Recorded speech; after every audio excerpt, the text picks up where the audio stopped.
We've been growing pulse crops on our farm since about 2001. Actually, first started growing pulses back in, I think, maybe around 1990. My dad first planted peas, and I was a junior in high school in 1975. At first, we didn't have a market for them. We used them for feed only until the Northern Pulse growers got going and the processors got set up and we had a market for them. We're trying to get away from wheat fallow or continuous wheat in our cropping system and had a little diversity. It's been very positive from agronomic and economic benefits for the farm. They provide a kind of a diverse revenue stream for us compared to the traditional wheat or durum, and then they allow us to break disease cycles and put a different crop in the ground to kind of fool some of the pests we might have.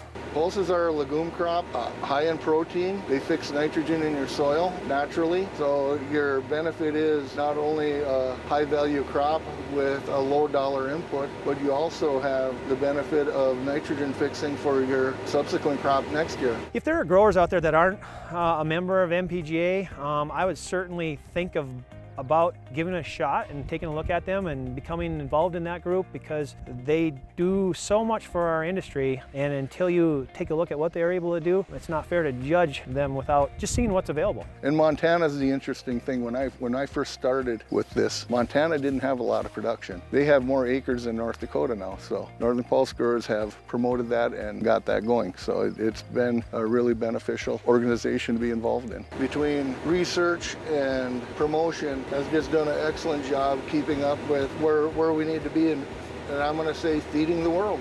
Pulse crops are here to stay. Growers have seen the benefits from raising them, and I think consumers are starting to realize the benefits from eating them, so I think the industry has plenty of room to expand.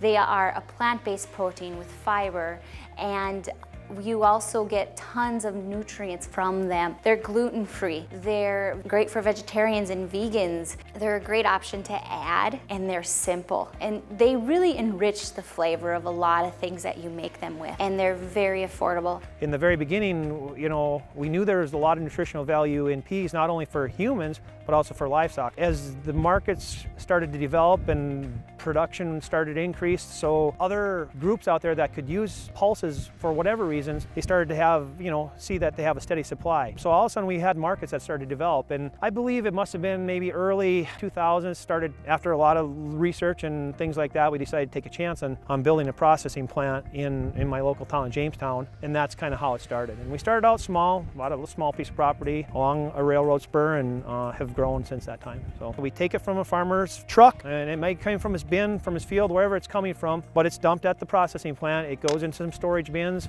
is basically clean, so all the FM is removed and any kind of undesirable things that would not be, attractive for a consumer, and then it's packaged in a way that they've requested, whether it be bulk going out by a rail car, or if it's going into a small bag or a 25-pound bag, whatever the customer is asking for, we'll package it at that point. With pulses, you think of peas, chickpeas, and lentils, which you find in everyday dishes such as chili or bean soup. And you can easily add them to hamburger meat, or you can add lentils to your lettuce salad. We have pulses every single day, we just don't call them pulses. So I always like to suggest making a meal guide, having a few staple items in your pantry, including pulses that you can go to for those meals. You can go with the chickpea noodles, a great option. Tons of fiber, tons of protein, and just go with your same old spaghetti, half your plate vegetables. You can go with the chili crock pot, that has pulses in it. You can feel good putting it on your table, because you're not only supporting great health, but you're also supporting local farmers.